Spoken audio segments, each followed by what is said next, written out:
Hello, hello. What's up, Losh? How's it going? Benjamin, nice of you to join. What's up, Wing Chun? How you doing today?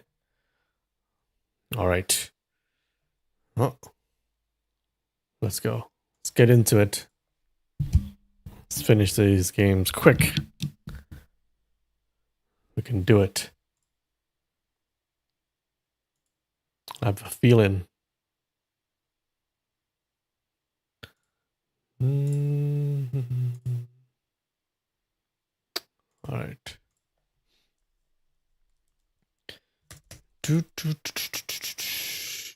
Okay. Oh, wait. Wait. Is it stout? Can I get it? Stout? It's gotta be, right? It's the only word.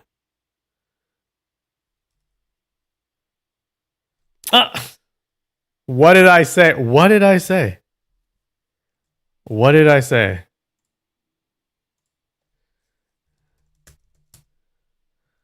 All right. This is going to go just as fast. We're going to breeze through it. Umbrella, Salem, bucket, question, puss, grill, pump, kisser, mug, Figaro, smackdown, drawer, examine, bussin, Tom, peckish. The grill, the kisser, the mug, the puss. I think so. Okay. Not any of them.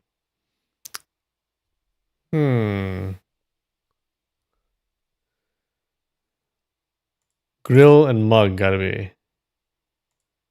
What? No? Right in the kisser. Right in the mug. Right in the puss. Salem Figaro. Is that a movie? Salem is a movie. I think.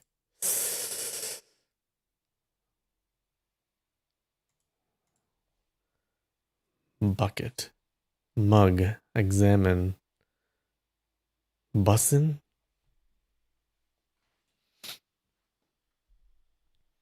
Drawer?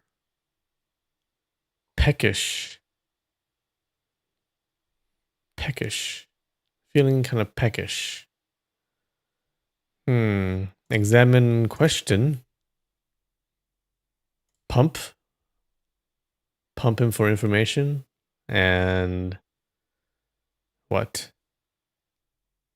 Drawer. Mug. Kisser. Puss him for information.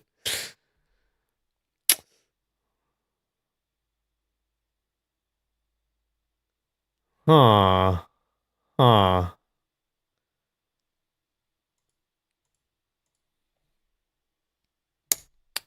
Tom. Peckish. Peckish. Peckish means hungry, I think. But none of these. Oh no. Question. Pump. It's the only ones I see.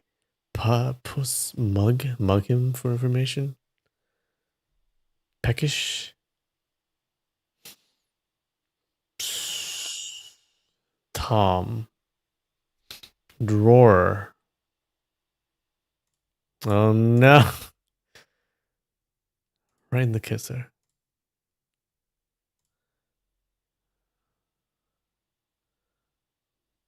Tom. Kick the bucket. Kick the grill. Kick the drawer.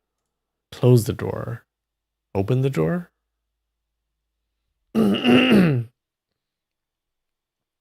Salem, the city. Salem witch trials.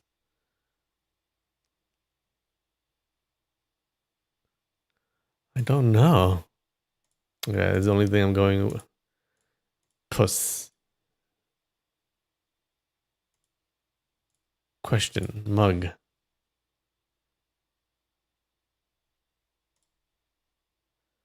One away. It's gotta be. Question. Pump. Examine. Umbrella. Bucket. Kisser. Smackdown. You bust him for information?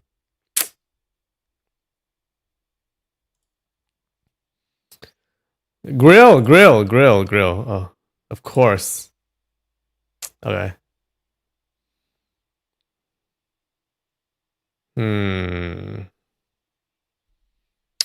Figaro. Bussin. Puss in Boots. Puss in Boots. Tom and Jerry. Tom and Jerry. Salem. Is that also a cat? Mug. Figaro. Bussin. Peckish. Feeling kind of peckish. Bus. Kiss. Bus. Buck. Smack. Drawer. Peck. Wait. Peck. Smack. Kiss. Peck. Kiss. Drawer. Bus. Buck. Mug. Fig. Smack. Sail. Draw.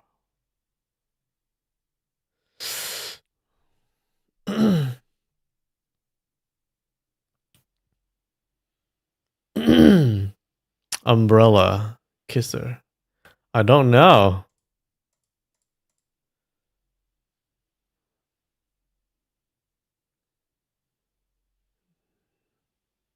Kisser. Drawer. Peck. Peck and kiss. Sail. Puss. Mug. Smack. Smack. Bus. Oh God. Umbrella. Fly. Rain. You get mugged in the rain. Bucket. It's raining buckets.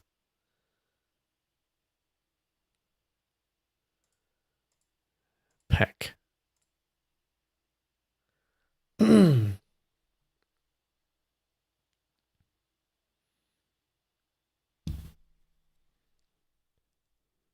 The only thing I got is like Puss. Puss in Boots and Tom and Jerry. And I'm thinking these two sound like cat names.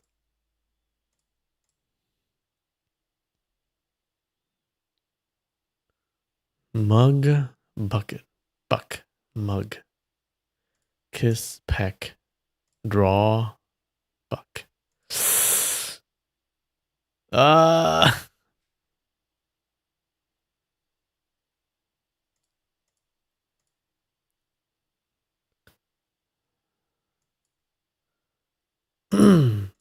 All right.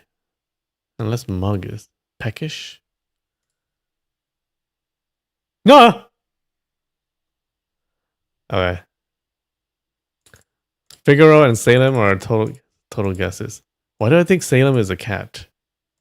It came from somewhere.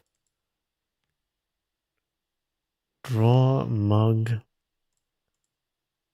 smackdown, down in, her, ish, kish, were, mug. Smack, smack, a kiss, a peck. Wait, a bus. Oh my! Is what?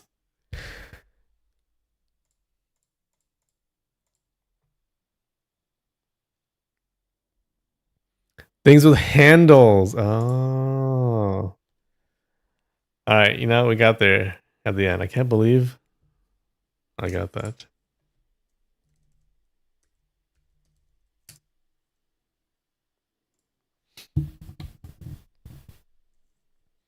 All right, smack, kiss, peck. Got lucky. That was all skill. Wish. Hug. Love. Cat. Love. Smack. Hit. Smooch. Wait. Romantic. Romance. Run.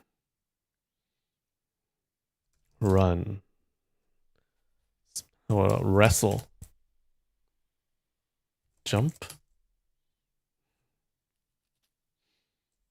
Slap. Hey, slap. Hit. Punch. Kick. Plays. Wait. Act. Slap. Smack. What else? Throw. Trip. Slap, smack, love, throw. Push. Pull. Tap. Knock.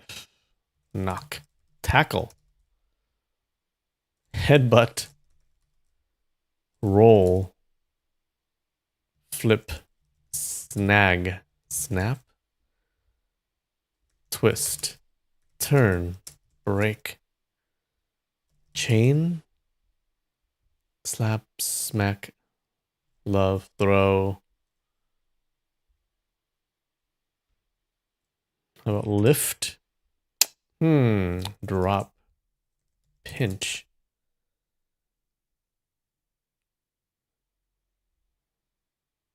What about grab? Slap, smack, wipe, flap. Wipe. Wiping. Clean.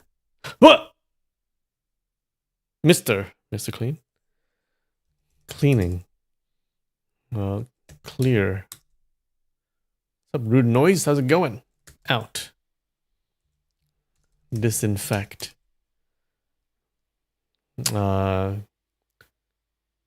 Remove. Clean, wipe, dry, paint, purify, paint, refresh. What about scrub? Okay. Improve. Polish. Delete. Repurpose. Scour. Organize. Nope. Cleaning. Clean. Wash. Oh. What about something with laundry? Dry. Launder. Soap.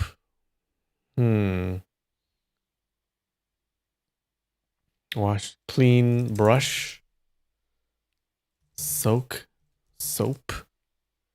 Stain. Clear. I think we did that. Clearing stains. Clean. Detergent. Remove. Oh shit. Machine. Bubbles. Bubble. What else? You wipe. You water. You tumble dry, tumble down, clean, wash, spray, spot.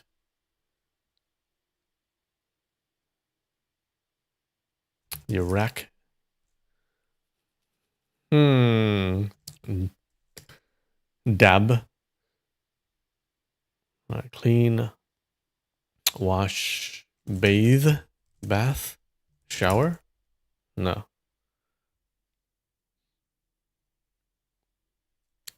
Disinfect, we tried. Cleanse. Oh, that's good. Ring. Pure. Soap. Cycle.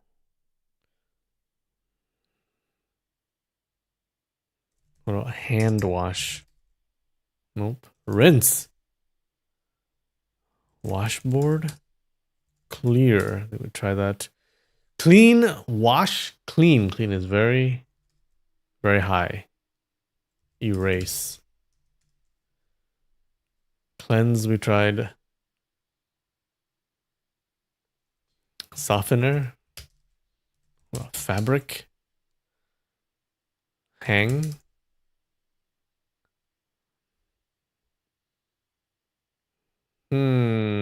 Wet. Wet?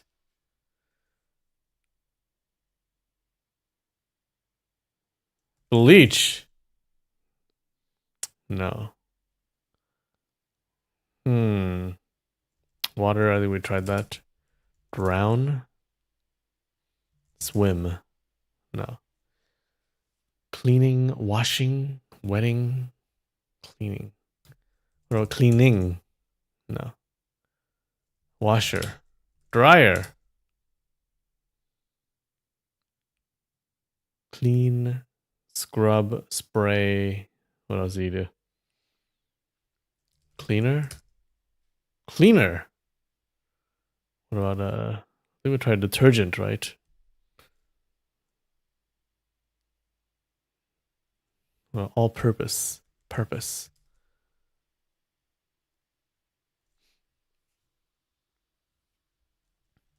Laundromat.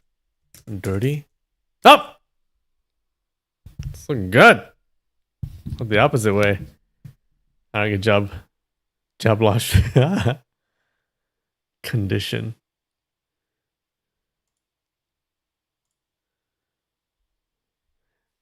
Dirtiest, filthy, dirtier, grubby, stinky. Ah. All right, nice.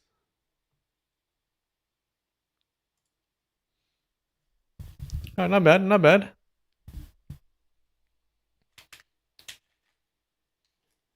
Games went pretty fast today. All right. What we got here?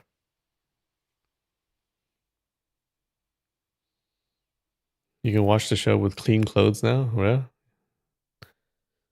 you've been watching it with dirty clothes. What does it say? Is it G E G D something? This looks like you see the little character there. What do you think that is? It's a coffee bean drinking coffee. Oh my god, it's a cannibal. Jadi? Oh. Ah, that's Jadi.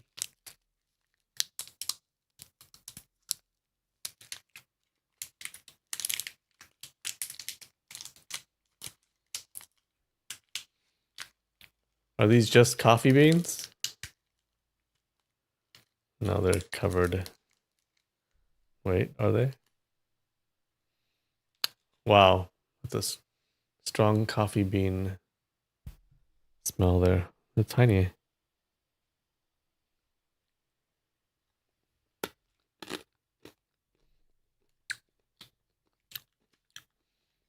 Well, yeah, that's coffee.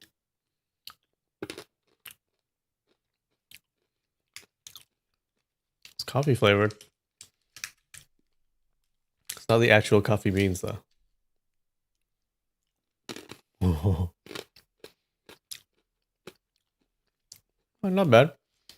I'm not a big fan of the coffee smell. But these aren't bad. Should revise my hiragana. What's up, Side Duck? I haven't been reviewing them. Alright, you know what? There's a lot. Let's drop in a couple.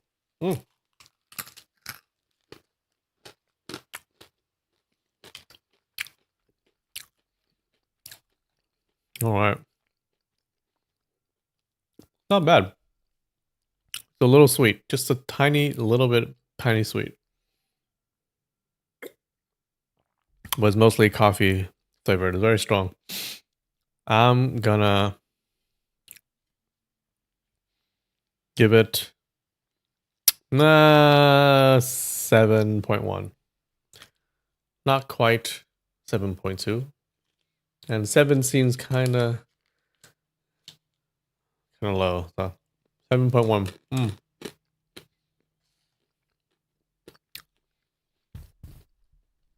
Coffee flavored coffee beans. All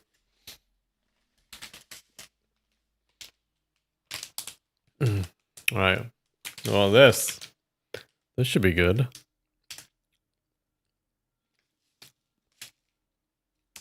Looks like another rice cracker.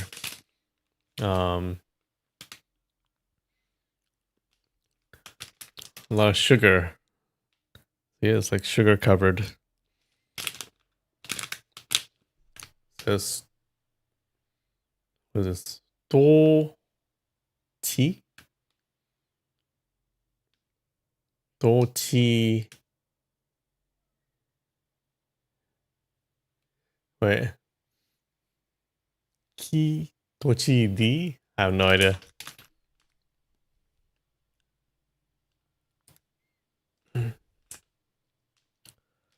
Alright, help me out. What does that say? Gi. The Tochigi. Oh.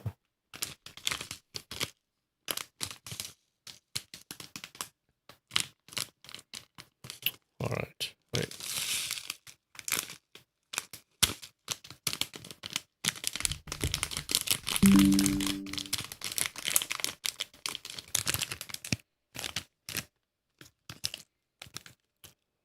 Is it just sugar or is it Sakura flavored? Hold on.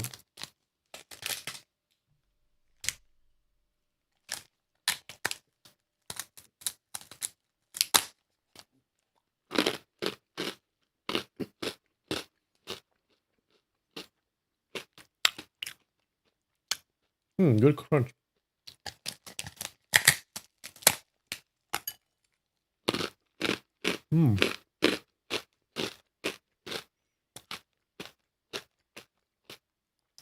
Good crunch, but not there's a bit of a hard crunch. It's not that kind of crispy crunch. So not quite like a 9 out of 10, maybe an 8 out of 10. Is it salty or sweet? It is sweet.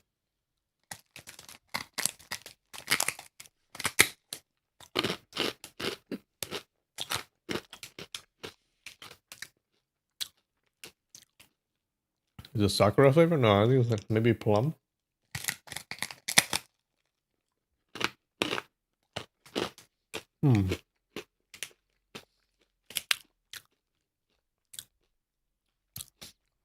Oh.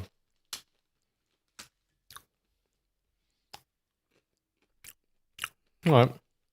Not bad. Nah, 7.5. You know? Good crunch. Can't quite figure out what the flavor is. Seems to be some kind of plum.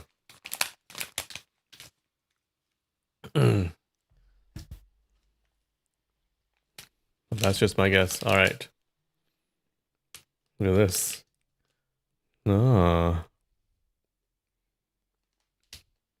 Sudaruma. Also a rice cracker. All right, what is this? It has black sesame a little bit. And some kind of reddish thing. That's covering it. Okay. All right.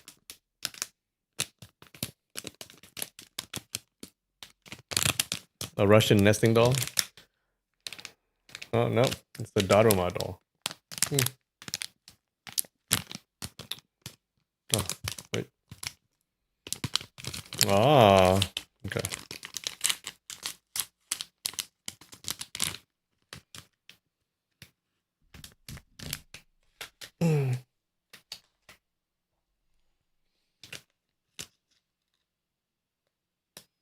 Okay, in the front, you don't see much, right? You only see the Daruma face. But in the back, look at that. Ooh. Covered in all kinds of stuff. I'm thinking this is savory. It's not sweet. But let me see.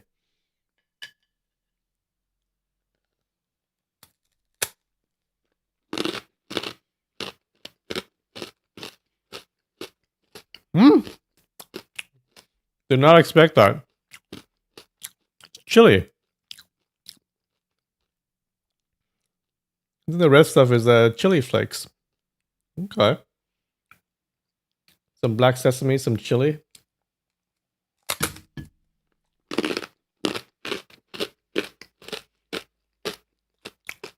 Has a bit of a kick to it. Okay, I like it.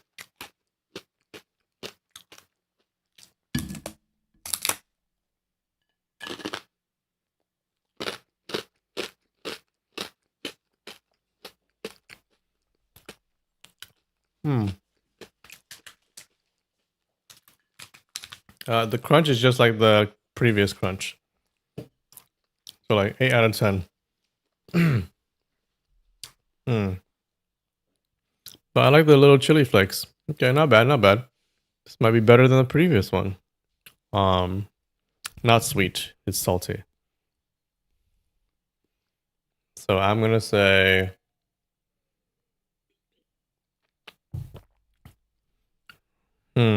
is it better than the previous one? Nah. 7.3. 7.3. I think previous one better.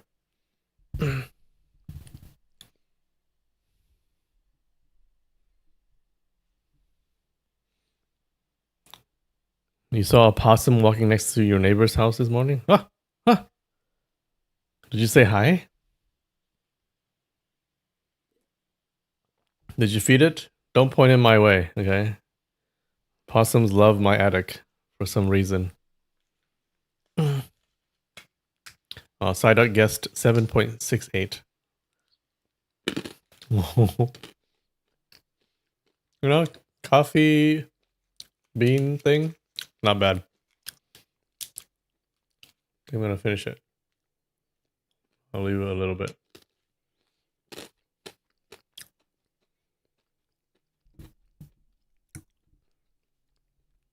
You made a noise at it? What noise did you make? How did you speak to the possum? I go, possum, possum. Bum, bum. All right.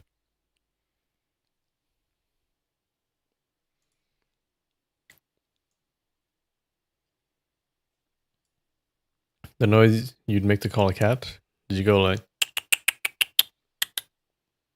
here, boy? Here, possum, possum. Nah, I just remember that possum that I smacked in the face with the broomstick, and it didn't care. That was one tough possum. I was like, put in my attic. He's like, yeah, what's up? What do you want?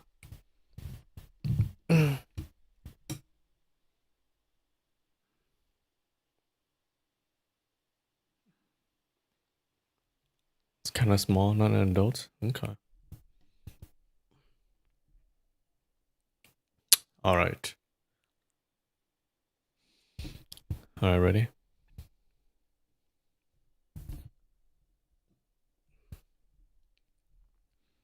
Okay. What happened last week? Now, last week, Yang Guo, Gongsun Lue, and Qiu Qianqi, they crashed the wedding of Gongsun Qi and Xiaolong Nu. Remember, Qiu Qianqi is the wife of Gongsun Qi, the guy who threw her into the underground cavern, but she survived 10 plus years down there. Now, Xiaolong Nu intervenes and says, how dare he try to marry her when he's already married to this woman? And Xiaolong Nu declares that she only cares about Young Guo's love, not anyone else's. Now, this, of course, humiliates Gongsun Ji at his own wedding, and he gets super jealous. He draws his yin-yang blades, and he tries to kill them both. Now, Xiaolong Nu also has some blades. Underneath her bridal robe, she draws the two gentlemen and lady swords, all right? So Yang Guo and Xiaolong Nu, they fight him together. Get into a big old fight. Yang Guo tries not to look at her because it might trigger his passion flower poison, right? Now, while they fight, Qiu Qianqi, she's on the side, she yells advice from the sidelines. And she reveals the secret of Gongsun Qi's yin-yang blades. Because they're supposed to look like saber, like he had a saber, it's like a saber and a sword, right? So the saber, it acts like a sword, and then the sword acts like a saber. So when you're fighting him, you're kind of confused, I guess. But she reveals that the movements are mostly feints. They're fake attacks. Okay, they're there to disorient you and confuse you. But they're not real. Like they're not real. The sword is not striking like a saber, and the saber is not striking like a sword. Yeah, at least that's how she explains it. So following her advice, Yang Guo does better. He wounds Gongsun Ji a few times. But Qiu Qianqi, she doesn't care about protecting Xiaolong Nu, so her advice causes Xiaolong Nu to get cut in the shoulder, I believe. Now, this angers Yang Guo, so he no longer listens to her advice. And so he fights with using his many techniques that he's learned in the past instead. Like the finger flicking skill. So he fights, and after a while, Qiu Qianqi tells her daughter to offer the two fighters tea to ease their tiredness. But she secretly mixes her own blood into the two cups. So when Gongsun Qi receives the offer for the tea, he gets suspicious, right? And he tells Yang Guo to sip his tea first. Yang Guo does. So Gongsun Qi takes Yang Guo's cup and he drinks it. But then doing so, he falls into his wife's trick. Because Gongsun Qi has trained his whole life in this technique to protect his acupoints. Okay? So when you try to attack his acupoints, it doesn't really work. So it's really powerful. But Qiu Qianqi, she knows that if he consumes just one drop of blood, his technique would be shattered. Okay, all his lifetime of training gone. So that's why he's a vegetarian, and he lives in this valley that's all vegetarian. Okay, they can't eat meat.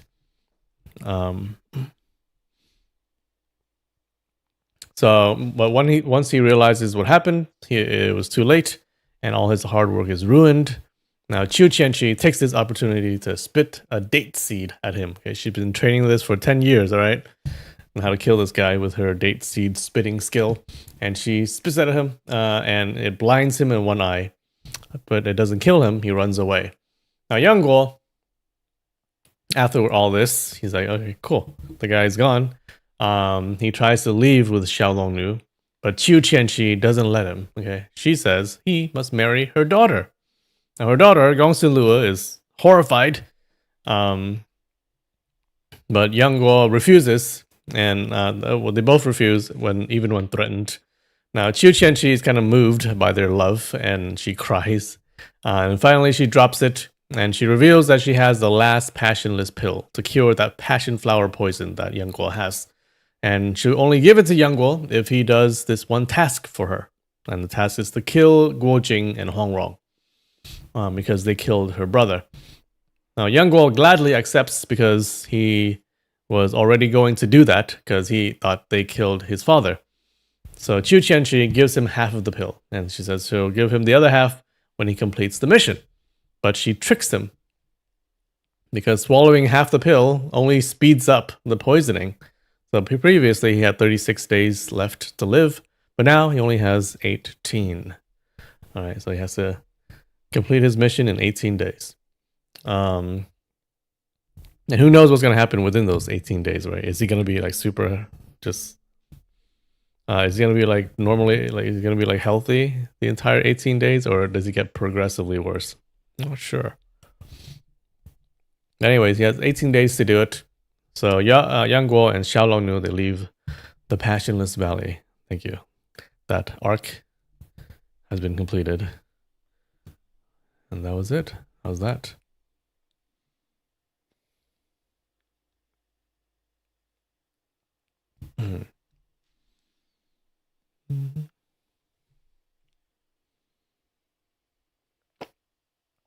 Did they kill her brother? I think he fell off a cliff.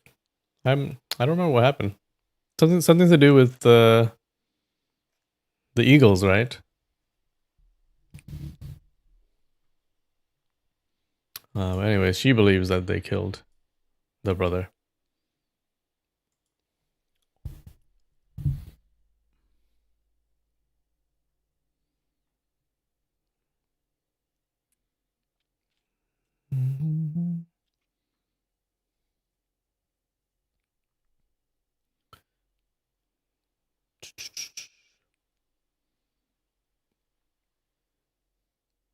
Oh yeah, he clung onto the eagles to flee, and then he fell. Whoops.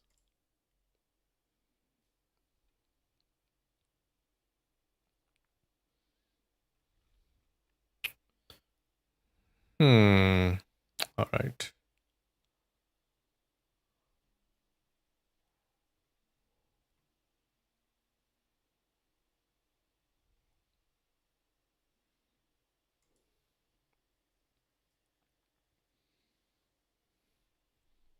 The other one became a monk. Yeah.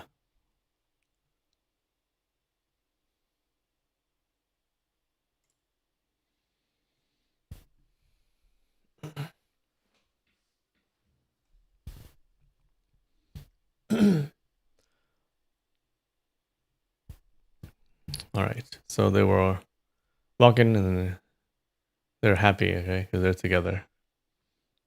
This is chapter 20, part 2.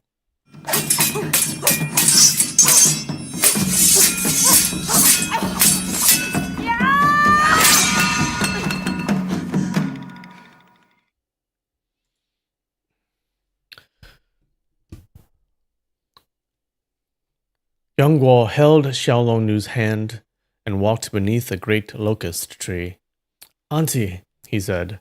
Xiaolong Nu leaned against him with a gentle smile.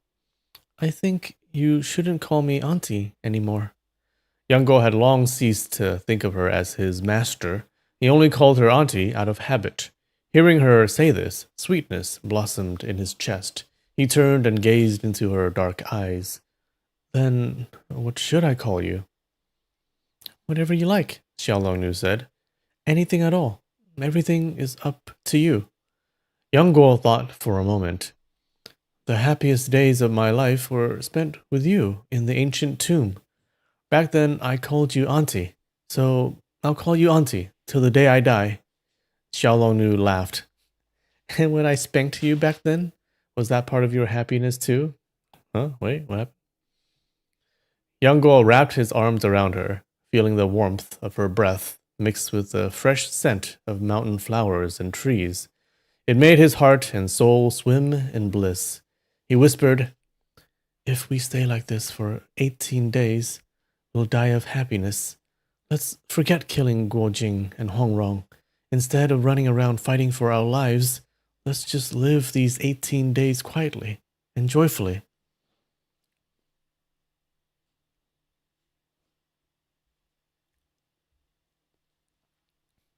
Xiaolong Nu smiled. However you say it, that's how it shall be. Before, I always insisted you listen to me. From today on, I'll only listen to you. She had always been cool and distant, but now her heart brimmed with love.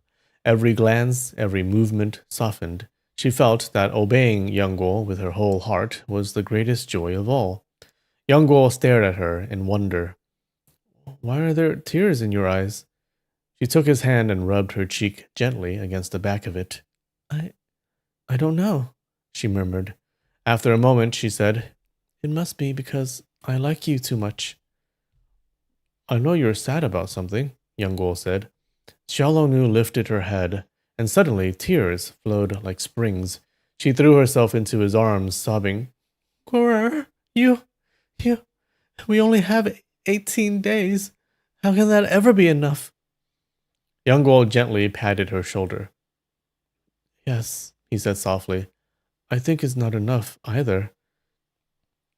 I want you to treat me like this forever, Xiaolongnu said. For 100 years, 1,000 years, 10,000 years. Yang Guo cupped her face and brushed a light kiss across her pale red lips. All right, then we must kill Guojing and Huangrong, whatever it takes. He tasted the salt of her tears on his tongue. Passion surged in his chest until his whole being felt ready to burst. Suddenly, a loud laugh came from the hillside to their left. Ha ha ha ha ha ha ha. If you two want to whisper, wait, how do I do it? How do I do this voice? If you two want to whisper sweet nothings, there's no need to be impatient. Yang Guo turned and saw Golden Wheel Dharma King Yin Kuxi, Xiao Shengzi, Ni Moxing, and Ma Guangzhou standing shoulder to shoulder on a rise some 10-odd zhang away. It was the Dharma King who had spoken. He guessed that since he and Xiaolongnu had fled the valley in haste, without paying the others any heed, the group had followed after them. After surviving great dangers and reuniting, he and Xiaolongnu saw and heard nothing but each other. Their tender affection beneath the locust tree had been witnessed from afar. Yang Guo remembered how the Dharma King had repeatedly tormented him in the Valley of Despair, nearly causing his death more than once. If he had known things would come to this, he should have struck the man dead back when they were sheltering in the wilderness. He had helped him heal, yet this so-called leader of a sect repaid kindness with enmity. Seeing the anger in Yang Guo's eyes, Xiaolongnu said softly, Ignore him. Even if he lives a whole lifetime, he won't taste a moment of the happiness that we have. Ma Guangzhou called out, Brother Yang, Miss Long, let's go together. In this desolate wilderness, there's no wine or meat. What fun is there to be had? Yang Guo wanted nothing more than another quiet moment alone with Xiaolongnu, yet these tactless people insisted on disturbing them. Still, he knew Ma Guangzhou meant well, so he replied loudly, Brother Ma, please go on ahead. I'll be along shortly. All right then, but come quickly, Ma Guangzhou said. Golden Wheel Dharma King burst into loud laughter. Ha ha ha ha ha. Why trouble yourself? They'd love to linger here in the wilds for 18 whole days. Everyone had heard Qiu Qianqi mention that Xiaolongnu's poison would flare up in 18 days. Is that an incorrect translation? Should be Yang Guo's poison. Hearing the Dharma King speak so, Ma Guangzhou flew into a rage. He grabbed the Dharma King's collar and roared, Bald thief! Your heart is vicious beyond belief! We came to the valley together with Brother Yang. If you wouldn't help him, that was already wrong enough. But what right had you to taunt him all the way? Ah, Ma Guangzhou, he's my hero. I hope he doesn't die. The Dharma King sneered. Are you letting go or not? I'm not letting go. What will you do? Oh no! Ma Guangzhou, don't do it! Ma Guangzhou barked. The Dharma King punched at his face with his right fist. Oh, using force now? Ma Guangzhou said, raising a palm the size of a fan to catch the blow. But the punch was a feint. The Dharma King's left hand shot forward, giving his back a sudden push, combining hard and soft force. That enormous body flew up at once and tumbled down the slope. Oh no! Fortunately, grass covered the hillside, and he was thick-skinned. Though unhurt, a bruise rose on his brow as he got up, wailing. Phew. Okay, still alive. Seeing them fight, Yang Guo knew Ma Guangzhou would suffer and rushed forward. But after only 3 steps, Ma Guangzhou had already taken the fall. Foolish as he was, even he understood he could not match the monk by brute force. Moaning and groaning, he cried, "Ah! Ah! The bald thief broke my arm!" Golden Wheel Dharma King had been invited by Prince Kublai and appointed Mongolia's first national master. Xiao Shengzi and Nimo Xing had always resented this. Now, seeing him behave so domineeringly, their anger grew. The two exchanged a glance. Xiao Shengzi said, "Master's skill is indeed remarkable, truly worthy of the title of Mongolia's first national master." The Dharma King replied, "I dare not accept such praise." But he had already judged from their expressions that the two planned to attack him, and Yang Guo and Xiaolongnu were clearly itching to do the same. As for Yin Kuxi, his intentions were uncertain, though the Dharma King trusted his own martial skill. If 5 top experts joined forces, he would not only be unable to resist, his very life would be in danger. As he spoke casually, his mind was already searching for a way out. Unexpectedly, Ma Guangzhou shuffled behind him, still groaning, and suddenly swung a heavy fist into the back of his skull. With the Dharma King focused entirely on Yang Guo and the others, he had not given this oaf a second thought. The sneak attack landed solidly. All right! Like a hammer blow, filling his vision with golden stars. Furious, he rammed backward. His shoulder struck Ma Guangzhou's chest, sending him crying out and collapsing forward. The Dharma King bent slightly, and the huge man toppled right across his shoulders, whereupon he strode downhill at a run. Everyone cried out. Yang Guo was first to give chase. Even burdened with nearly 300 jin of weight, the Dharma King still ran like the wind. Yang Guo, Xiaolongnu, Nimo Xing, and the others all possessed superb lightness skills. Yet the Dharma King had too much of a head start. Within dozens of zhang, they could still not catch him. Yang Guo and Xiaolongnu quickened their pace and gradually drew closer.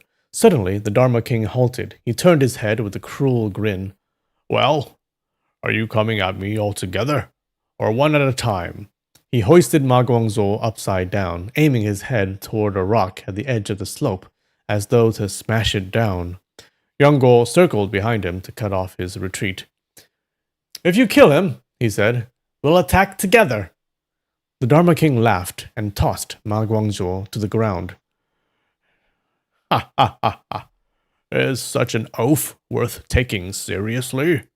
He slid both hands beneath his robe, and when they emerged, his left hand held a silver wheel, his right a bronze one. The 2 wheels clanged together, sending a humming echo through the valley. "Who will come first?" he said proudly. Yin Kuxi's grin widened. "You gentlemen can enjoy your contests. I'm a man of business. I'll just watch from the side." The Dharma King thought, "Good. One less enemy to worry about." Xiao Shengzi, wanting someone else to take the lead and wear the Dharma King down so he could strike afterward, said, "Brother Ni, your skills are stronger than mine. Please, go first." Nimo Xing understood his intent, but he prided himself on his martial prowess, unmatched in India. "Even if I cannot defeat Golden Wheel Dharma King," he thought, "I certainly won't lose." He grabbed a massive boulder from the slope and shouted, "Good! Let me test your 2 round toys." Lifting the huge rock, he smashed it toward the Dharma King's chest. The boulder weighed at least 300 jin. Everyone was shocked to see him forego weapons and attack with such a stone. The Golden Wheel Dharma King had not expected this short man to possess such innate strength. Seeing the rock crashing toward him, he dared not meet it head on, and dodged aside. His copper wheel swept horizontally toward Nemo Xing's back. Nemo Xing held the boulder and swung it to block. Copper wheel and rock collided with a shower of sparks, making a thunderous clang that echoed through the valley. The Dharma King's left arm tingled slightly. This black dwarf's martial arts are bizarre. He must not be underestimated. But no matter how strong he is, how long can he hold that boulder? Then his two wheels began to whirl as he circled around Nemo Xing. Yang Guo had already pulled Ma Guangzhou to safety. Standing beside Xiaolong Nu, he watched the fight. Both were astonished by Nemo Xing's extraordinary strength and strange techniques. After another brief exchange, Nemo Xing showed no sign of tiring. Suddenly, he shouted, "Apo Xing!" What? And heaved the boulder, hurling it toward the Dharma King. His throw was a powerful technique from the Indian Buddhist tradition known as Shakyamuni elephant tossing skill. A legend in the sutras tells of Prince Siddhartha lifting an elephant blocking the road and throwing it into the sky. The beast fell 3 days later, carving a deep trench, now called Elephant Tossing Ravine. Of course, it was a metaphor describing the wondrous power of Buddhism. Later, martial artists in India developed an external skill named after it. That poor elephant. What the fuck? Now Nemo Xing unleashed that art. The whirling rock spun wildly in midair, carrying a violent gust as it surged toward the Dharma King. Though the Dharma King was highly skilled, he would not dare meet such a massive object directly. He leapt aside. Nemo Xing suddenly sprang up, caught up to the spinning rock, and struck it with both palms. The boulder veered and shot toward the Dharma King again. The second throw boosted by the force of the first, making it even more powerful. In true martial mastery, the Dharma King surpassed Nemo Xing, but he had never seen this technique before and was caught off guard. The boulder whirled toward him again, forcing him to dodge once more. Nemo Xing pressed the attack relentlessly, each strike adding momentum to the huge rock until its speed became terrifying. I don't know how that works, but you know. If this keeps up, the Dharma King thought, I'll be defeated by this black dwarf. I must change tactics at once. Fortunately, he challenged me alone. If I kill him quickly, the others won't dare advance. Yang and Long are both poisoned. Their Jade Maiden swordplay won't be effective. Suddenly, the rumble of hooves rose behind the mountain, thunderous and swift. Flags fluttered as a troop of riders burst forth. Locked in fierce combat, neither Dharma King nor Nemo Xing could spare a glance. Yang Guo and the others saw strong horses, sharp blades, heavy crossbows. A squad of Mongol cavalry stopping a dozen jang away as their commander raised a hand. A rider in yellow robes and a bare head watched the fight for a moment before spurring forward. "Stop! Stop!" he shouted. It was Prince Kublai of Mongolia, iron bow in hand. Nemo Xing heard the shout, leapt up, and delivered a double palm strike, sending the huge rock rumbling down the slope, dragging earth and stones in its wake with great force. Kublai swung off his horse and seized the Dharma King with his left hand, Nemo Xing with his right. Laughing, he said, "Ha ha ha! So the two of you are exchanging martial skills here. Truly an eye-opener for me." He knew full well they were fighting in earnest, but a safe face for both sides. He smoothed it over with a light remark. The Dharma King smiled faintly. "This brother Ni possesses remarkable techniques, most impressive." Nemo Xing rolled his strange eyes. "So, this is Mongolia's first national master?" Huh. The Dharma King flushed with fury. "Can it be that I truly cannot defeat him?" Just as he was about to speak, Kublai laughed and said, "Ha ha ha ha! The scenery here is splendid. How can we be without wine? Attendant, bring wine. Let us drink 3 hearty bowls." Mongols had always lived upon the open plains, taking heaven and earth as their dwelling. Eating and drinking in the wilderness was no different from a grand hall. At once, guards brought wine and dried meat, laying them out on the ground. Kublai glanced twice at Xiaolongnu and was secretly startled. "I never knew such a beauty could exist in this world." Oh no. Is he going to be the next one who wants her?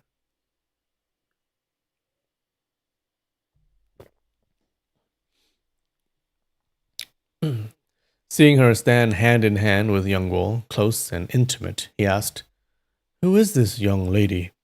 Young Guo said, "This Miss Long is my teacher in martial arts, and also my wife." After surviving life and death in the Valley of Despair, he no longer cared for worldly customs or the restraints placed upon common folk. "Let everyone under heaven know that Yang Guo has taken his master as his wife."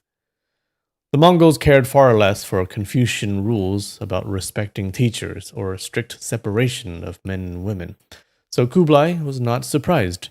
Hearing that she had taught Yang Guo martial arts even made him respect her more. Laughing, he said, "Truly a talented young man and a beautiful lady, born to be together. Wonderful, wonderful. Come, let us each finish a bowl to congratulate the two of you." He raised his bowl and drained it. The Dharma king smiled faintly and did the same. The others followed, while Ma Guangzhou gulped down 3 bowls in a row. Oh, he's super happy now, after spending all that time in the valley. Xiaolongnu felt neither fondness nor dislike toward Mongols, but hearing Kublai praise her and Yang Guo as a perfect pair, her heart blossomed with joy. After half a bowl of wine, her beauty became even more radiant. "Those Han people insisted that Guo'er and I could never marry," she thought. "But this Mongol prince keeps saying, 'Excellent, excellent.'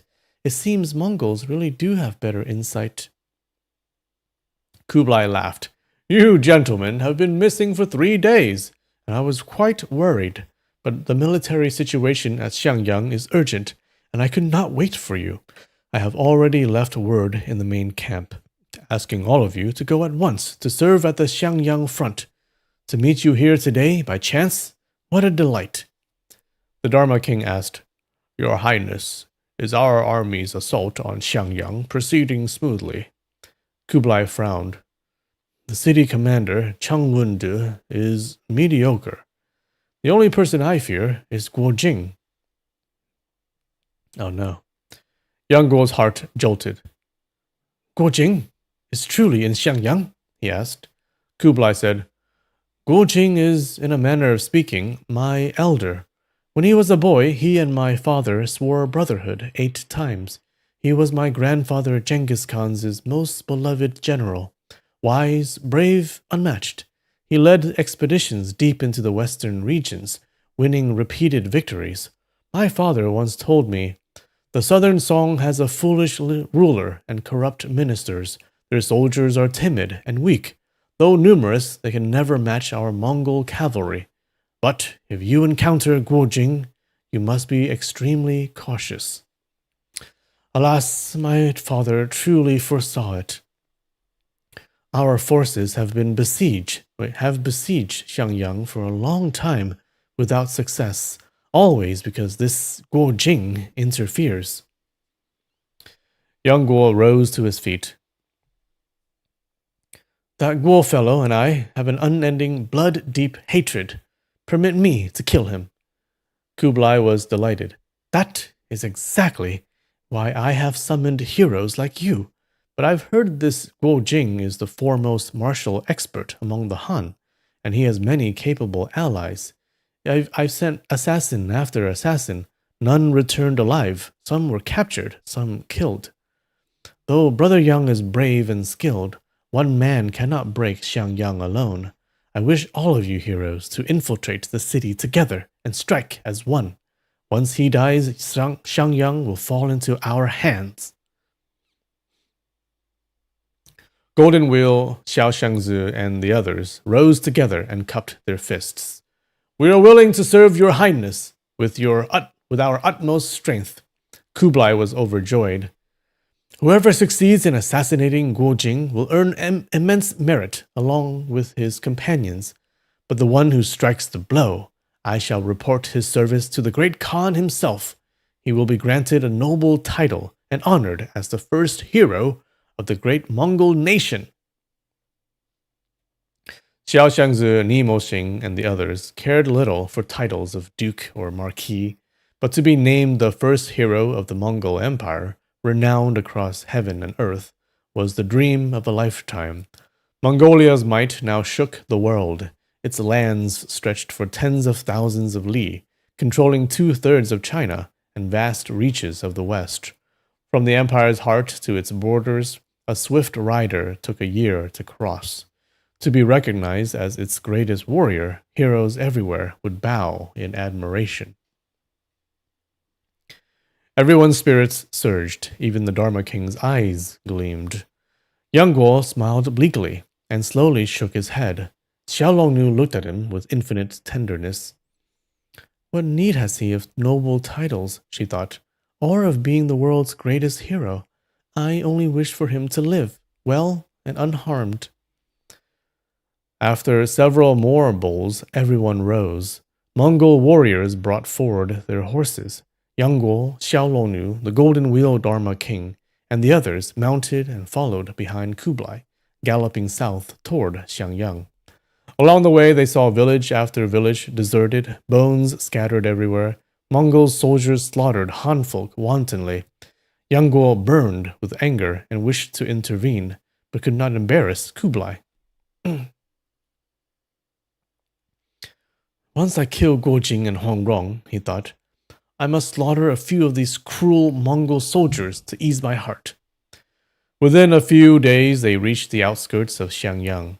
The siege had already lasted over a month. Broken spears and shattered shields littered the hills, dried blood and bones everywhere, proof of the battle's ferocity. News spread that Prince Kublai had arrived at the front. The marshals and generals rode out 30 li to welcome him. His escorts' horses neighed and pranced, armor clanged, an imposing force. Seeing Kublai's great banner from afar, the generals all dismounted and knelt by the roadside. Kublai approached, reined in his horse, and surveyed them coldly. After a long moment, he snorted. Xiangyang has resisted our assault far too long. Our soldiers grow weary with no success. Is this not a disgrace to Great Mongolia? The commanders all cried, We deserve death! We beg your highness for punishment! Kublai snapped his whip, spurred his mount, and rode on. None of the generals dared rise for a long time. All trembled. Yang Guo noted how gentle Kublai was toward them, toward him and the Dharma King, yet how awe-inspiring he was toward his own officers. With such strong troops and strict discipline, he thought, how can the Song possibly resist Mongolia? His brow furrowed involuntarily. At dawn the next morning, the Mongol army launched a massive assault. Arrows fell like rain, stones like hail, battering the walls. Siege ladders rose from all directions as soldiers swarmed upward. The city's defenses were tight. Every 8 men held a great log together and pushed the ladders off the walls. After a long struggle, several hundred Mongol soldiers finally reached the battlements. Their victory cries shook the sky as more companies climbed. Then the city's alarm clappers rang sharply. A team of archers appeared behind the parapets. Their arrows flew with such force that the Mongol reinforcements could not advance. Immediately, a squad of Song soldiers rushed out with torches and set the ladders ablaze. Mongol soldiers tumbled down in droves. Amid the shouts above and below, a band of sturdy Han fighters appeared atop the wall. They wore no Song uniforms, some in black short jackets, others in blue long robes. They moved without formation, yet each was agile and skilled in martial arts. The Mongol warriors who had reached the wall were fierce and undefeated in open battle. But against these men they fell in a few exchanges, bodies strewn across the battlements or smashed at the foot of the wall. One middle-aged man in gray was especially ferocious. Empty-handed, he charged wherever fighting was fiercest. Whenever a Song soldier was in danger, he leapt forth to rescue him. Wherever his palms wind swept, Mongol soldiers fell aside as though a tiger had burst into a flock of sheep. Kublai oversaw the battle from below. Seeing this man's courage, he stood stunned for a while before sighing. Hey, among all the warriors in the world, who can surpass this one? Young Guo stood beside him. Your Highness knows who he is? Kublai started. Is it Guo Jing? Exactly, young Guo said. Is he gonna fight him? By now, the few hundred Mongols atop the wall had been nearly wiped out. Only 3 of the bravest centurions remained, gripping spears and shields, desperately defending a corner.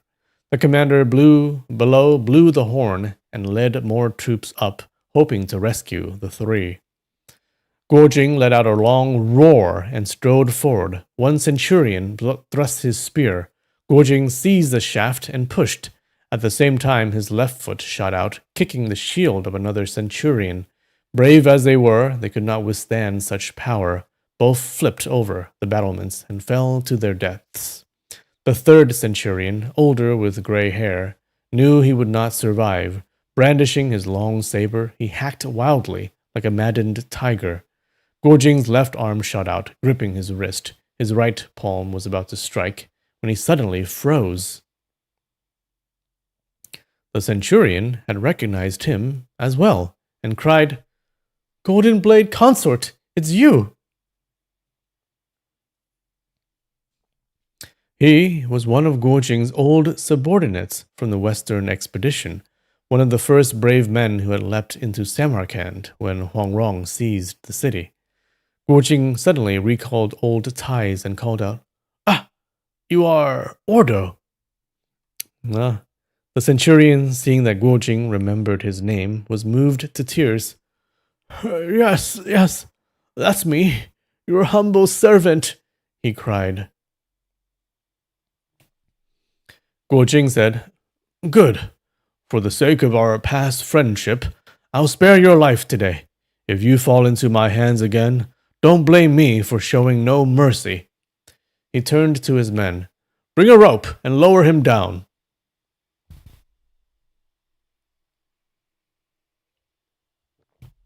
Guo Jing is too nice. 2 sturdy soldiers fetched a long rope, tied it around Ordo's waist, and lowered him off the city wall. Ordo was a famed warrior in the Mongol army. To see him suddenly lowered from the city wall by Song troops left the soldiers below baffled. Not knowing what had happened, they all retreated several dozen paces. The archers on the wall also ceased fire, and both sides paused the battle. Reaching the ground, Ordo bowed toward Guo Jing atop the wall and shouted, Since the Golden Knife Consort is here, I would rather die 1,000 times than offend your august presence again. Guo Jing stood upon the battlements, majestic and stern. He called out, Hear me, commanders of Mongolia! Great Song and Mongolia once swore alliance, joined hearts, and together destroyed the Jin. Why then do you now invade our borders and harm our people? The people of Great Song outnumber you Mongols by dozens to 1. If you do not withdraw at once, our righteous armies will gather from all sides, and your 100,000+ troops will find no burial ground. He spoke in clear Mongolian, each word projected steadily down from the high wall. Though the armies were separated by great distance, tens of thousands of Mongol soldiers heard every word distinctly, and all turned to one another in alarm. A Miriarch brought Ordo before Kublai Khan and reported the matter. Ordo recounted how he had once followed Guojing in the Western campaign, how the Golden Knife consort commanded with godlike skill and won victory after victory. His words were vivid and stirring. Kublai's face darkened. "Take him out and behead him." Oh no. Ordo cried, "Injustice!" The Miriarch said, "Your Highness, this Ordo has earned much merit in battle." With a single wave of Kublai's hand, 4 guards dragged Ordo away and cut off his head, presenting it moments later. All the officers were shocked. Oh, didn't expect that. Oh no. All right. Good time for a break, right after a beheading. All right, I'll be right back. 5 minutes.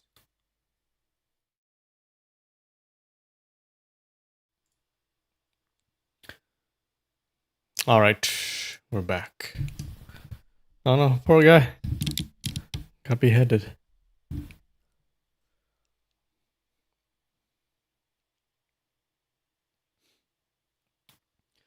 Kublai said to the Miriarch, "Compensate him as though he fell in battle.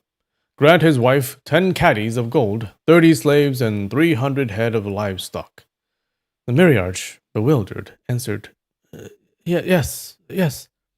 Kublai said, "I killed him, yet reward his family. Do you know why?" All the officers bowed. "We beg your highness to instruct us."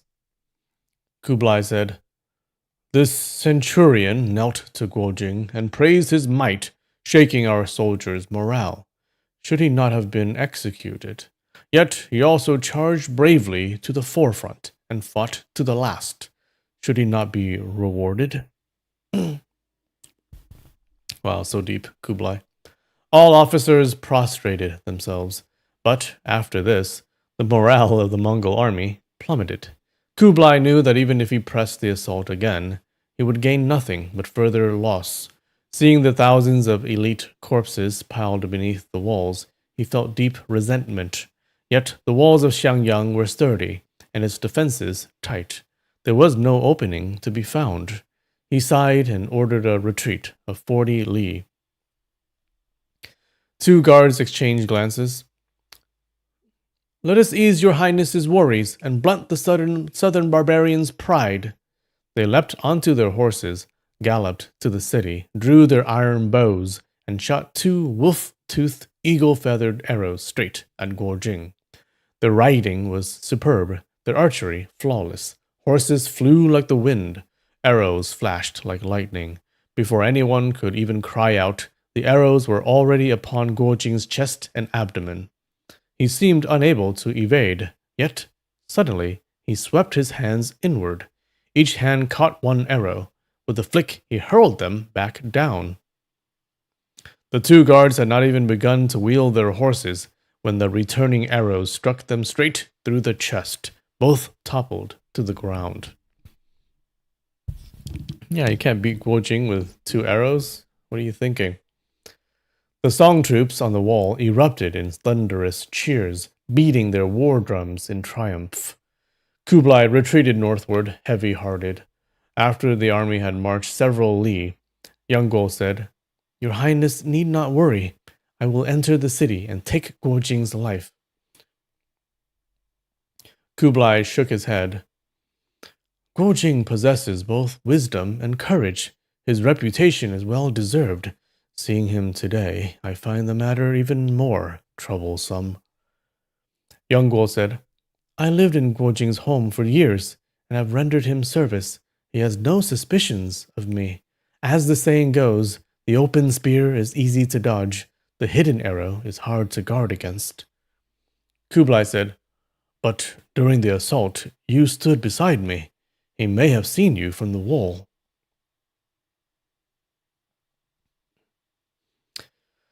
Yang Guo replied, I accounted for that. During the assault, Xiaolong Nu and I covered our brows with broad hats and wrapped our necks in fur. He could never have recognized us.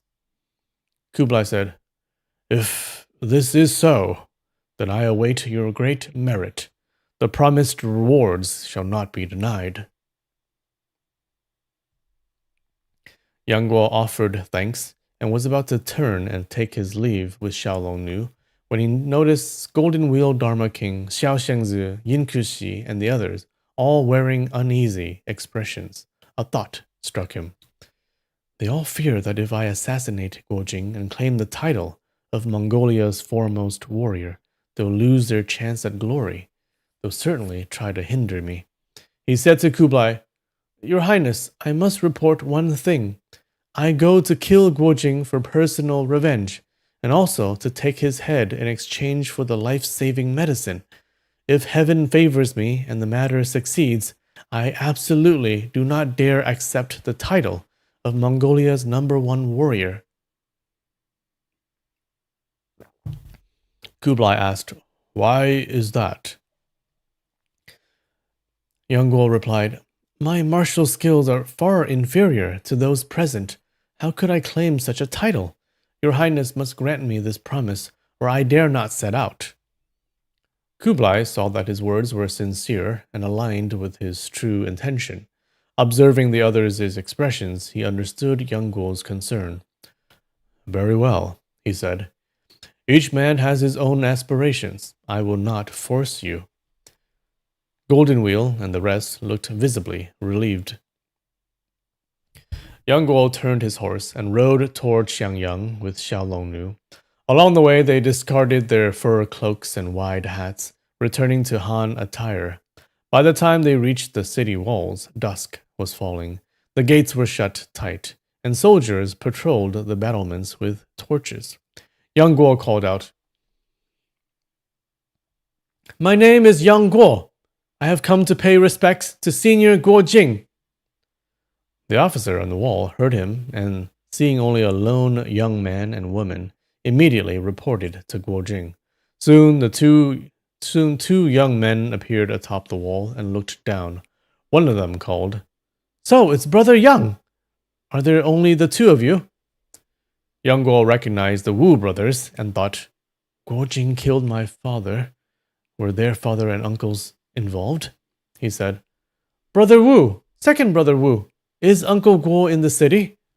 Wu Xiwen said, Come in.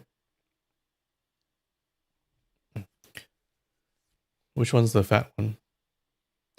He ordered the soldiers to open the gate and lower the bridge, allowing Yang Guo and Xiaolong Nu to enter. The two Wu brothers led them to a large residence. Guo Jing came rushing out, beaming. He bowed to Xiaolong Nu and warmly clasped Yang Guo's hand. Guo, you've come at the perfect time. The Tartars press us hard. With you two here, our strength is doubled. It is a blessing for every soul in this city. As Xiaolong Nu was Yang Guo's master, he treated her as an equal, courteous and reserved. But with Yang Guo, he was openly affectionate. Yang Guo felt Guo Jing gripping his left hand. This man is my father's killer, yet he dares act so kindly? Rage surged through him. He longed to draw his sword and stab him there and then. But wary of Guo Jing's martial skill, he dared not act impulsively. He forced a smile. Uncle Guo, I hope you've been well. His heart seethed with hatred, and he did not bow or kowtow. Guo Jing, broad-minded as ever, paid no attention to such details. Inside, Yang Guo asked to visit Huang Rong. Guo Jing said with a smile, Your auntie Guo is about to give birth. She's unwell these few days. You can see her later. Yang Guo rejoiced inwardly. Huang Rong is too perceptive. I feared she'd see through me. Her illness is heaven's aid to my success. All right, what do you think? Is he going to do it? Highly doubt it. Just then, an officer entered to report. Commander Lu invites Master Guo to a banquet to celebrate today's victory. Guo Jing said, Inform the commander that I thank him for his kindness, but I have distant guests. I cannot attend. The officer glanced at young Guo, a youth with nothing extraordinary about him, baffled that Guo Jing would value him so highly as to decline the commander's feast. Puzzled, he returned to report to Lu Wende. Guo Jing arranged a homely welcoming banquet in the inner hall for Xiaolongnu and Yang Guo. Zhu Zilu, Lu Youjiao, the Wu brothers, and Guo Fu all attended. Zhu Zilu repeatedly thanked Yang Guo, saying he survived the poison thanks to the antidote Yang Guo had taken from Huo Du. Yang Guo smiled faintly and brushed it off with modest words. Guo Fu greeted him coolly with a, Brother Yang? Guo Jing scolded her. Fu, you were captured by the Golden Wheel Dharma King. If Brother Yang hadn't risked his life to save you, not only would you have been lost, your mother would have suffered disaster as well. How can you not thank him properly?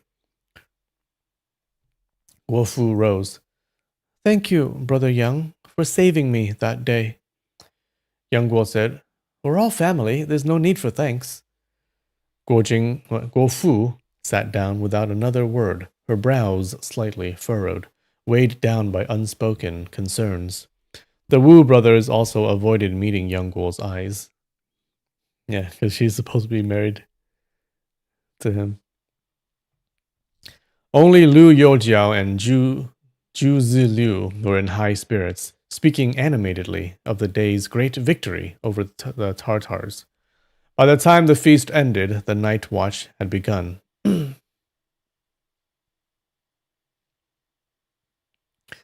Jing asked his daughter to escort Xiaolongnu to her room for rest, while he himself drew Yang Guo to share his bed.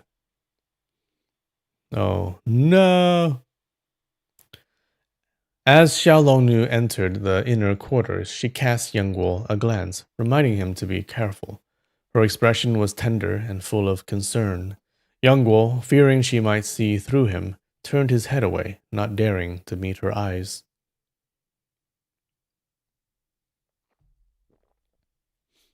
Guo Jing took Yang Guo by the hand and led him to his own chamber. He praised him for matching the Golden Wheel Dharma King and for rescuing Huang Rong, Guo Fu, and the Wu brothers at the inn and amid the rock array. Then he asked about his experiences since they had parted. Yang Guo, afraid that too many words might betray him, mentioned nothing of meeting Cheng Ying, Lu Wushuang, Xia Gu, or Huang Yaoxi. He only said, After I was injured, I recovered in a remote valley. Later, I met my master and came with her to look for Uncle Guo.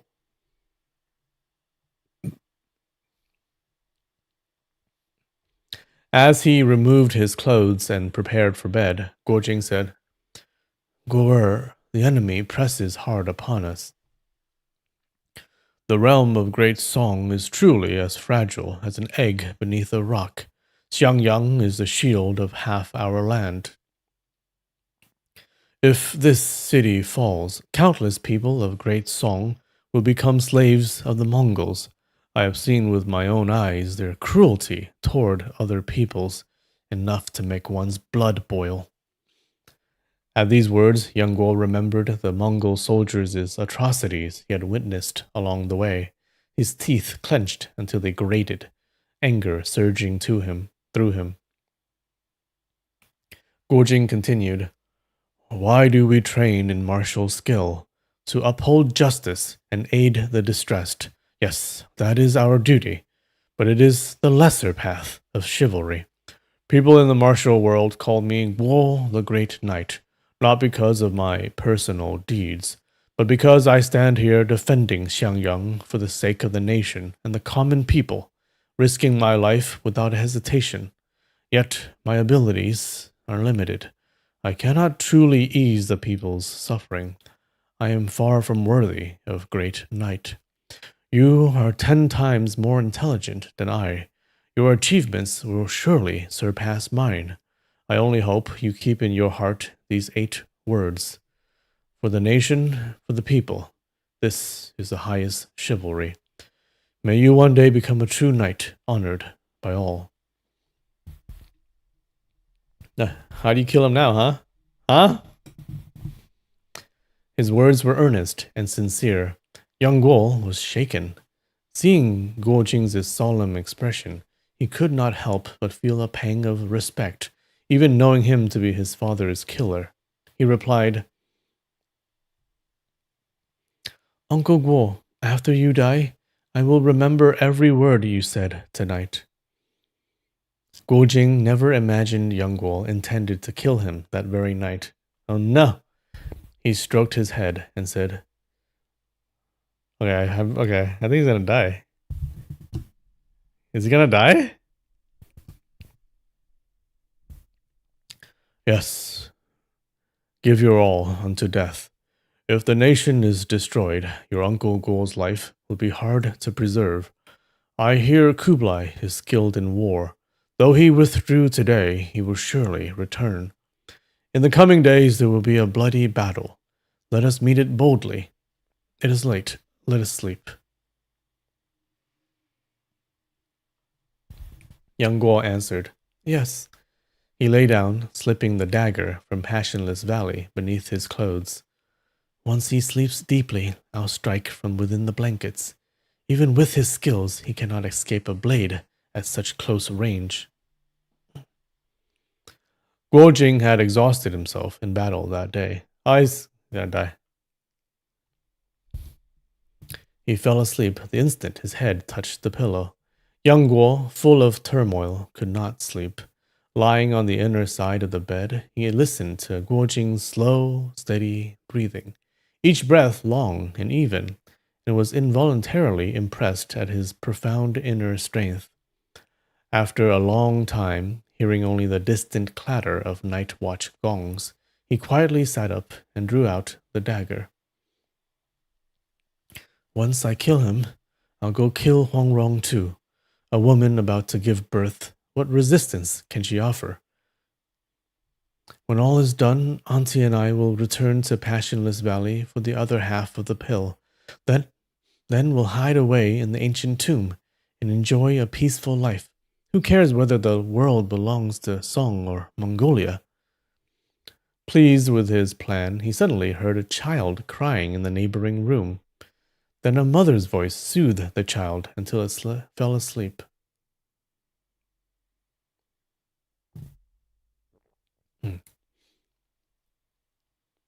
Young Guo's heart jolted. He remembered the scene on the road, how a Mongol warrior had lifted a baby on his spear, its belly torn open, holding it high as sport, the infant still screaming in agony. If I kill Guo Jing now, Xiangyang will surely fall. The thousands of babies in this city, will they all be slaughtered for the Mongols' amusement? To avenge my own father, I would condemn thousands of innocents. Countless innocents. How could that be right? If I don't kill him, how will Chu Qianqi ever give me the other half of the passionless pill? If I die, Auntie cannot live either. His love for Xiaolongnu outweighed all else in the world. Hardened, he thought, Enough. Why should I care about the people of Xiangyang or the fate of the great Song? When I suffered, who pitied me besides Auntie? Since the world has never loved me, why should I love the world? He raised the dagger, strength surging through his right arm, and aimed the tip at Guo Jing's chest. The candle had burned out long ago, but he could still see faintly in the darkness. Just as he was about to strike, he glanced at Guo Jing's face. It was peaceful and gentle, utterly relaxed in deep sleep. Memories of Guo Jing's kindness in his youth came flooding back, how warmly he had treated him on Peach Blossom Island, and how he had traveled 1,000 li to deliver him to Jiangnan Mountain for training, how he had intended to marry his own daughter to him. Uncle Guo has been honest and upright all his life, a man of integrity and kindness. with his character, could he truly have harmed my father? Could it be that Xiaogu, confused as she is, spoke nonsense?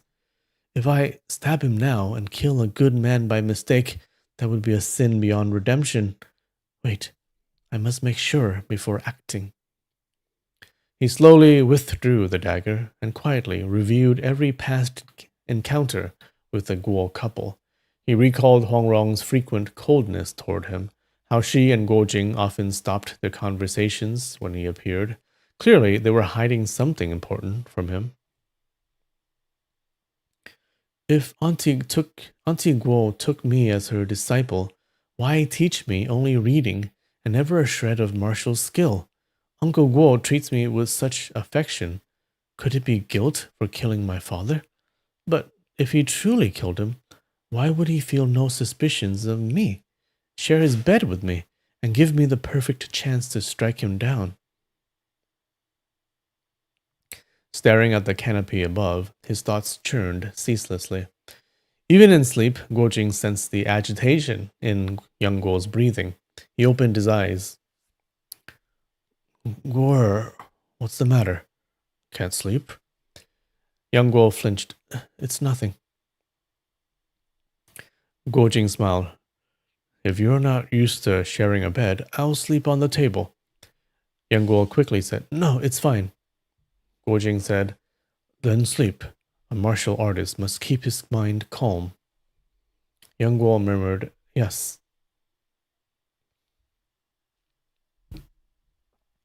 After some time, young Guo could no longer contain himself.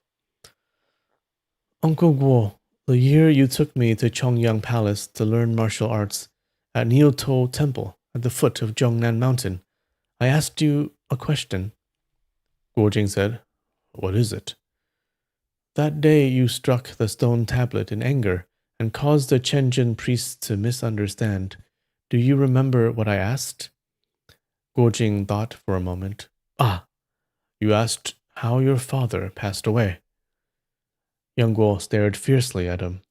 No, I asked who killed my father. Young Guojing said, How do you know your father was killed? Young Guo rasped, Do you think my father died peacefully? Guojing fell silent. After a long while, he sighed deeply. He died an unfortunate death, but no one killed him. He brought it upon himself. Young Guo sat up abruptly, overwhelmed. You lie! How can a person bring about his own death? Even if he killed himself, someone must have forced him into it. Guojing was pained. Tears slid down his face. Guo, your grandfather and mine were sworn brothers. Your father and I were as close as blood. If your father had been wronged, how could I not avenge him? Young Guo trembled. It was you who killed him. How could you claim you'd avenge him? The words rose to his lips, but he swallowed them. If he spoke now, Guojing would become cautious, and assassination would be far harder. He nodded silently. Guojing said, The matter of your father is complicated. Too much to explain in a few words. When you asked back then, you were too young to understand, so I said nothing. Now you are grown and can distinguish right from wrong. When we drive off the Mongols, I will tell you the whole story. With that, he lay back down and fell asleep once more. Young Guo had always known Guojing to be a man whose word was as solid as iron, never speaking falsehood. Hearing these words, he wavered, half believing and half doubting. Inwardly, he cursed himself. Young Guo, you've always acted with boldness and resolve. Why are you hesitating like a coward today? Are you afraid of his martial skill? If you miss this chance tonight, and Hongrong discovers anything tomorrow, even Auntie will have no place to be buried. At the thought of Xiaolongnu, his spirit tightened once more. He reached into his bosom to feel the dagger. The blade, pressed warm against his skin, was already hot.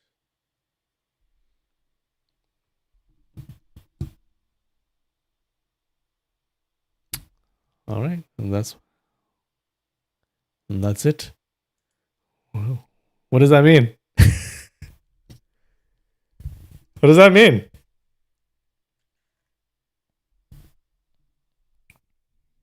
He didn't do it, right? It was the blade against Yang Guo's skin. He didn't plunge it into Guo Jing's heart, did he? Okay. I think he didn't do it. Not yet. This is not how he dies. We need to defeat the Mongols, and then, Guo Jing can tell the story, I think that's what happens in history, right? They defeat the Mongols. It totally happened in history. It happened. That's what happened, and then afterwards, Guo Jing is going to tell the story, and then, they live happily ever after.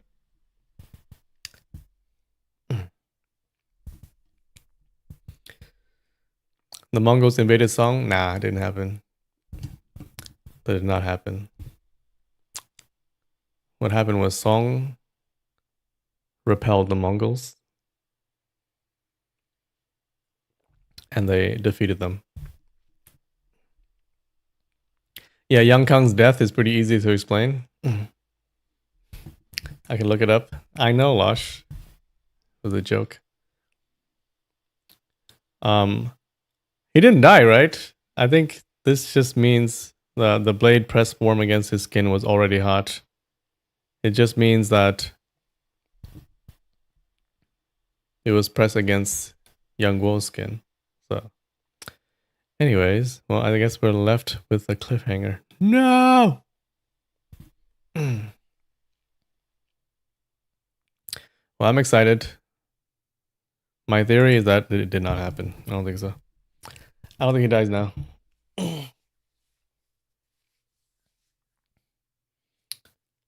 God damn it.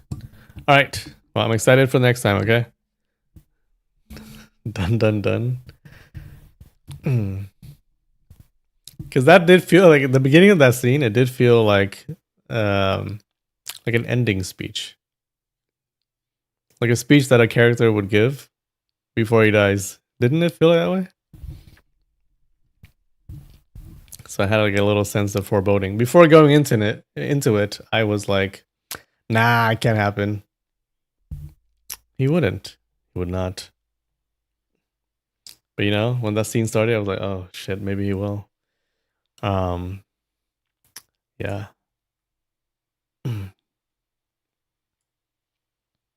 Anyways, remember the name of this chapter. A hero of the highest virtue. That would be Guo Jing, right?